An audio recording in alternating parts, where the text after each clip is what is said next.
भाई भीम आरती के संस्थापक आजाद समाज पार्टी के राष्ट्रीय अध्यक्ष भाई चंद्रशेखर जी, मेरे पश्चिम प्रदेश मुक्ति मोर्चा के नेतागण और इस देश के अन्नदाता किसानों, देखिए भारत एक कृषि प्रधान देश है।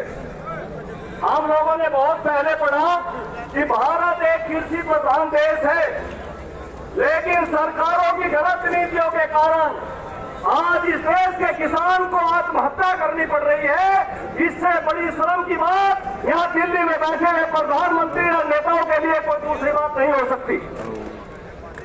पश्चिम प्रदेश मुक्ति मोर्चा सलाह देना चाहता है प्रधानमंत्री को कि समय रहते इस देश के अन्नदाता किसानों की नमन समन कर इस देश के किसान विरोधी तीनों बिलों को तत्काल वापस लिया जाए और इस देश के किसानों को उसकी फसलों का लाभकारी मूल्य दिया जाए।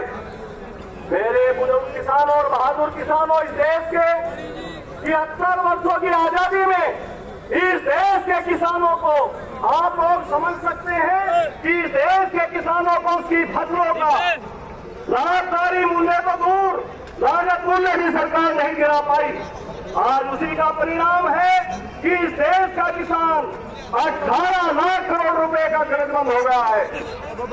हम पूछना चाहते हैं सरकार से और 6 वर्ष से चला रहे इस देश को नरेंद्र मोदी जी से कि उन्होंने किसानों के लिए क्या किया है।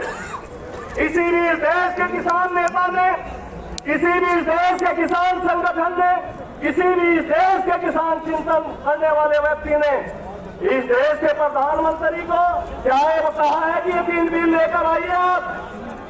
अरे बैठे बैठाए आपने एक मुसीबत मोल ले ली है और ये किसानों का जोश ये बताता है कि इस बार यदि आपको दिल्ली में राज करना है तो निश्चित रूप से काले कानून वापस लेने होंगे।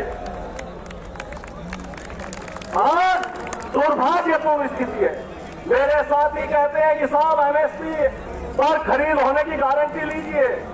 मैं आप सब लोगों से पूछना चाहता हूं, मुझे अच्छी तरह से मालूम है कि इस देश के अंदर पंजाब का किसान और हरियाणा की किसान बाकी राज्यों से बिल्कुल अलग है और आगे है हम लोगों से। साथियों, यदि मैं गेहूं की बात करता हूं, क्या गेहूं की एमएसपी 1975 रुपए जायज है? मैं आप लोगों को बता देना चाहता हूं, मैंने इसका हिसाब निकाला है। 3600 रुपए क्विंटल आपकी लागत आती है गेहूं